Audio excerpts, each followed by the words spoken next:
எரேமியாவின் புஸ்தகம் 31ஆம் அதிகாரத்திலே நான் சொல்ல போகிற வசனத்திலே ஒரு குறிப்பிட்ட காரியத்தை முதல்ல நான் சொல்லிடுறேன்.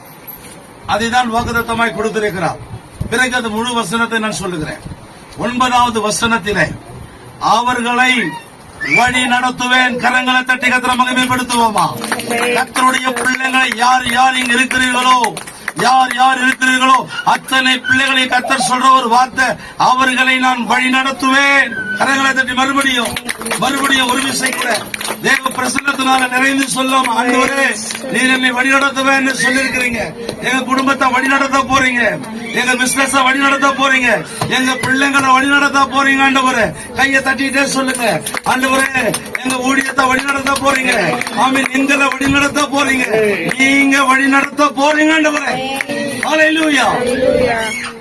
என்னுடைய வார்த்தை சொல்லுகிறது, அவர்களை நான் வழி நடத்துவேன் என்று கர்த்தர் சொல்லுகிறார். ஹல்லேலூயா. வாசிக்கலாமா முழு வசனத்தை? அழுகையோடும் விண்ணப்பங்களோடும் வருவார்கள். கர்த்தருடைய பிள்ளைகளே, அழுகையோடும் விண்ணப்பங்களோடும் வருவார்கள். அவர்களை நான் வழிநடத்த. கடந்த 23ஆம் வருஷத்திலே எத்தனை பேர் அழுது கொண்டிருந்தீர்களோ, எத்தனை பேர் விண்ணப்பித்துக் கொண்டிருந்தீர்களோ, அழுது கொண்டிருந்த கர்த்தருடைய பிள்ளைகளுக்கு 24 வருகிற உங்களுக்கு அவர் சொல்லுகிறார், அழுகையோடும் விண்ணப்பங்களோடு வருகிறவர்களை நான் வழி நடத்துவேன். ஹல்லேலூயா. சத்தத்தை உயர்த்தி வாலிப பிள்ளைங்க மட்டும் சொல்லாமா? கர்த்தர் என்னை வழி நடத்த போகிறார். கரங்களை உயர்த்தி வாலிப பிள்ளைங்க, ஹல்லேலூயா. கர்த்தர் எங்களை வழி நடத்த போகிறார். ஆமீன். பெரியவங்க சொல்லலாம், எங்க சபையை வழி நடத்த போகிறார், எங்க பிள்ளைங்களை வழி நடத்த போகிறார். 2023 யாரெல்லாம் கண்ணீர் விட்டு இருக்கிறீங்களோ பாருங்க, கொஞ்சம் கவனிங்க.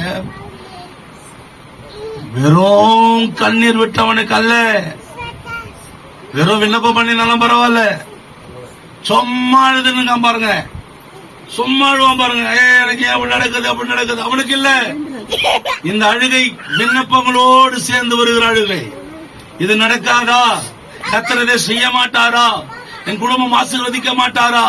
ஓ, நான் இவ்வளவு வேதனைப்பட்டு கொண்டிருக்கிறேனே, இந்த காரியம் மாறாதா என்று கேட்டுக்கொண்டிருக்கிற கர்த்தருடைய பிள்ளையே, உன் நிலை எதுவா இருந்தாலும் 2023 நீ விட்ட கண்ணீருக்கு 2024 அவர் சொல்றாரு, கண்ணீரோடு அழுகையோடு விண்ணப்பத்தோடு நீங்க வருவீங்க.